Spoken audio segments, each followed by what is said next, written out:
Good morning, and thank you for joining us on After GMS. It is Thursday, September 29th. I'm Tracy McCain here with meteorologist Christian Morgan. We just kind of had a crash collision in the hallway. Sorry, I stepped on your toe. It's okay. It's still there, which is good. It throbs, but it's still there. And Megan Malaris, and you know, we don't ever collide.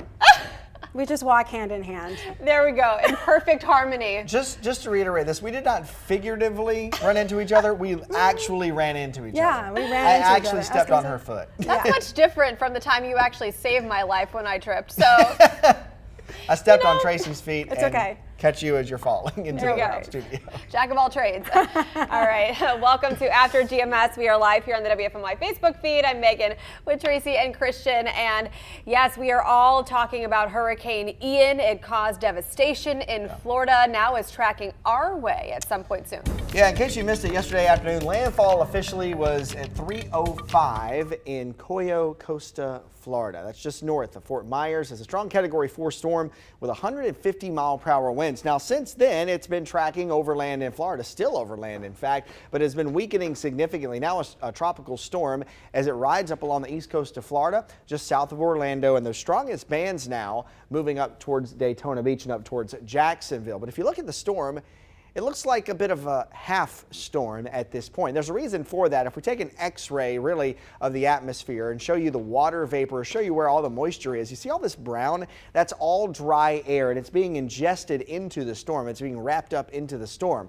Dry air is a death sentence for any kind of tropical storm. So, the longer it sits over land, the longer it has to weaken, but it is going to emerge back out over water later for today. It's been about 18 to 24 hours there before it does come ashore again in South Carolina. So there would be an opportunity for it to organize a little bit more and possibly strengthen up a little bit more, but it likely stays a tropical storm or comes ashore as a low-end Category 1 hurricane on the coast of South Carolina. Now, the difference in that would be just a technicality here because it's still going to be throwing wind and still going to be throwing rain our way, and a few miles per hour difference is not going to make a whole lot of difference in the way of impacts. Of course, it will still track across the Carolinas, becoming a depression, then a remnant low as it moves across North Carolina later Saturday and into your Sunday. But the rain is going to arrive well before that. Tropical storm warnings are posted for the entire coast of South Carolina, even up into the coast of North Carolina as well, with tropical storm watches posted for inland South Carolina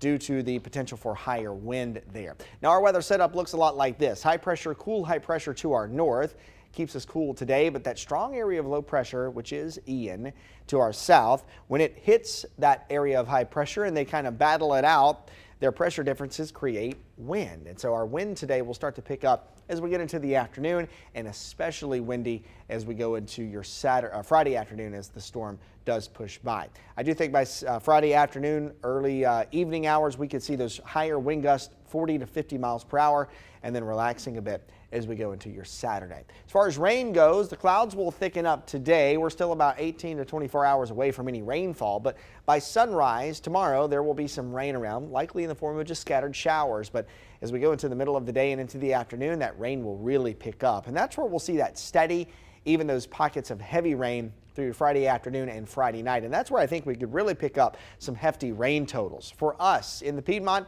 looks like 2 to 4 inches widespread across their area. It could be some locally higher totals than that, which of course could cause some localized flash flooding as well.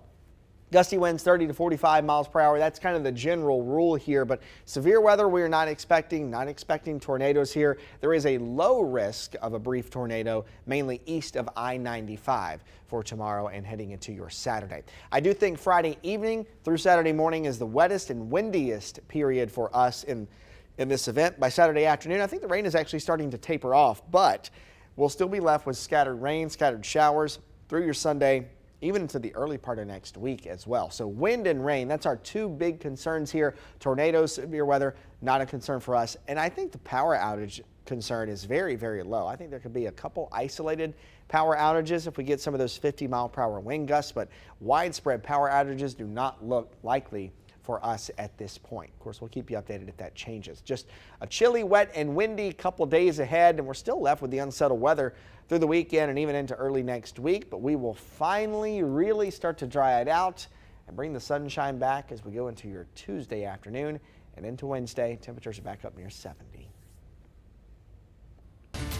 All right, we see some questions coming in. We'll get to those after your headlines. We'll start with this. Tropical storm Ian has slowed, as Christian explained, since it hit landfall directly as a Category 4 storm yesterday near Fort Myers with 150-mile-per-hour winds. At least 2 million households and businesses were without power at the height of the storm. Officials warned that even as the winds start to taper, it remains a powerful system likely to continue causing catastrophic flooding across the Florida peninsula.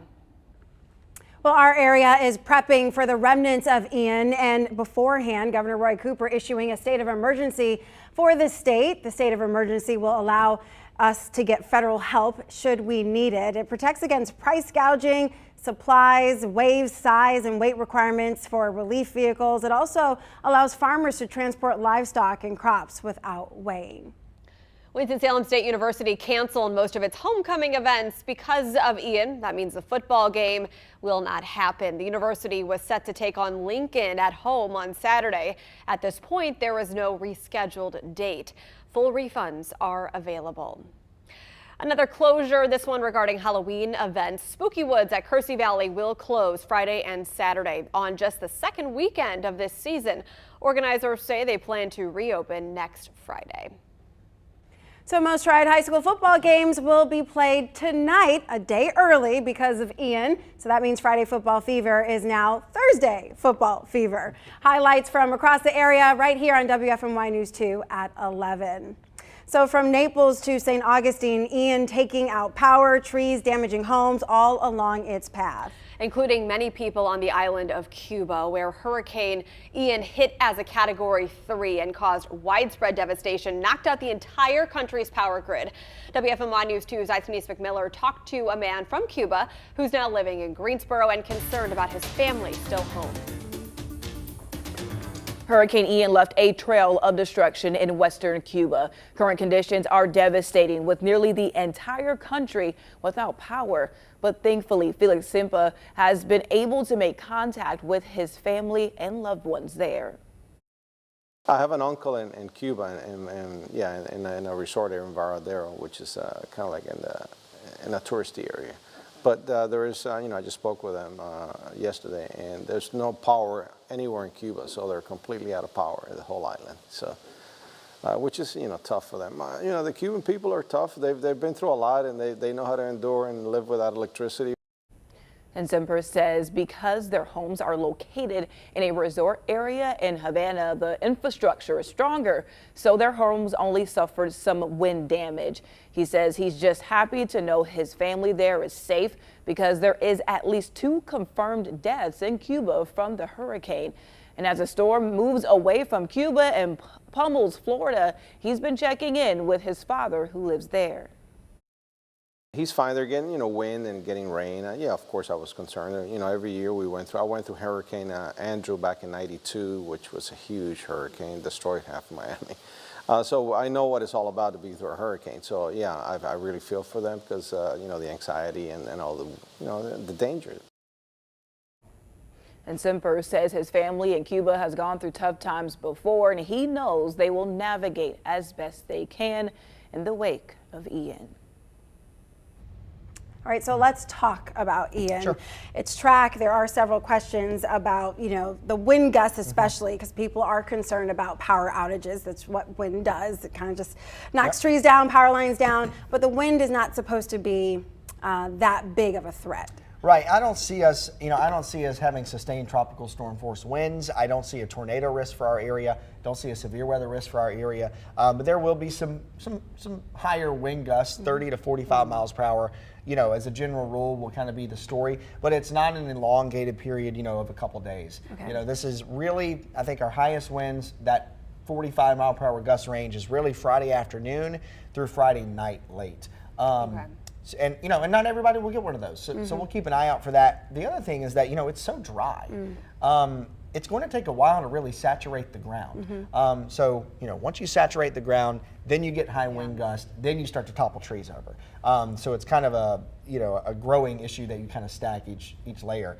But I don't foresee widespread power issues there could be a couple isolated ones across the area, here and there, but I don't see widespread power outages being a big issue tomorrow. And it is hard for power crews to work and get power restored if it is dumping rain. So, the wait time for that could be a factor, which is why you probably want to have some supplies at least handy, which now is the season to do that anyway. We heard from Jessica. She said, clean the yard, flip the trampoline, done all the things. Should we be worried? Yeah, you did all the right things. Cleaning up those, those loose limbs in the yard, or maybe tree branches that are loose that may come down in a storm. If you've gone around the house, kind of prune those things up, clean that up, and tied down any loose items, maybe that's, like the trampoline, or maybe trash cans, or maybe lawn furniture, patio furniture. If you can bring that inside or tie it down, once you do that, I think you're going to be good to go. That's doing all the right things. Again, like I said, I don't foresee this being a huge, issue-filled weekend for us. But if you have batteries and flashlights, it's always good to charge those things, or make sure they're fresh in case, in case you lose power. But I don't foresee that being a big issue. Tying those things down, tying those loose items down is really the best thing to do. I feel like this is coming down to a comfort issue, because we're seeing a lot of events cancel over the last few days, but we saw or hearing about at least one or two that are saying, we're going to stay open, we're going to operate, and come on out. And it's just kind of like, well, which one is it? I'll tell you, almost every single high school football game, I think if not every single high school football game, has been rescheduled for tonight. Smart move. First off, it's tough to play when it's super, super wet and soggy. You're not going to get parents to come out and watch that. You're not going to get friends. You're not going to. It's best to reschedule those things. Even a couple college football games have been rescheduled. That's true. With that, there are several fall festivals or events that are happening around the Triad. Those have been canceled or rescheduled. And honestly, that's the best thing. I'm telling you, tomorrow afternoon and Saturday morning, really, it's going to be just absolutely soggy and soaking wet. And cold. And cold. Yeah. So Melita asked kind of a technical question. How much is the pressure going to rise before it levels? I think she might be asking that because a lot of people report, especially during big storms, hurricanes in particular, that barometric pressure and the change in that can really trigger headaches, even migraines. I had a good question about that yesterday on my Twitter yesterday afternoon. Somebody was asking me, okay, so now since the storm is back out over land, are we going to see the pressure rise? And those two things coincide with each other. And they do. As the storm is out over water, it continues to pick up all that warm air and warm water and moist air, and it continues to grow and the pressure continues to drop. Once it's over land, there's nothing to fuel the storm anymore, so you see your pressure rise, which means the storm is weakening. So the thing here is it's going to move back out over water later today and probably spend 18 to 24 hours there before it moves back onto land in South Carolina. The water is warm, so it could reorganize a bit, but the wind is really strong right close to the coast. So that's going to likely keep it from intensifying too much. So the pressure shouldn't fluctuate too much more, but once it moves back out over land, you'll see the pressure rise. When we talk about sea level pressure, we dive off into the woods here, but 1,014 millibars is how we measure pressure in weather, and that's really sea level pressure. Once you deviate from that, normally a weather system that would bring just showers to our area could be around 990 millibars. The pressure of Hurricane Ian, when it made landfall, is about 934 millibars. So it was way, way lower than it should be. We're not going to see big drops or big fluctuations like that, but I do think as the storm moves back out on land, continues to weaken, you're going to see the pressure continue to rise. All right, let's focus here then on the other side of this. When we're back to 70 degrees and sunny by, 6 days from now. Go ahead, 7-day forecast. Oh, 7 days. There you go. 7 days from now, it'll be better. In the meantime, it won't be that great. Wettest period, windiest period tonight, Friday night through Saturday morning. At that point, we're still left with some scattered rain, scattered showers through Sunday, Monday, maybe even into Tuesday, and then we're really drying it out. Nice weather is back, partly cloudy, 70 by next Wednesday. There's always Wednesday.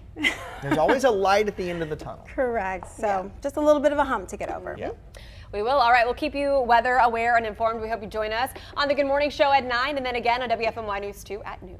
Yes, I'm going out live to LeBauer Park for Pink in the be Park. Fun. Yes, the last sunny day before Ian gets here. I get the outdoor assignment. I'm pretty excited. Last dry day. Taking advantage of it. I will probably need a coat. See you out there at 9. See ya.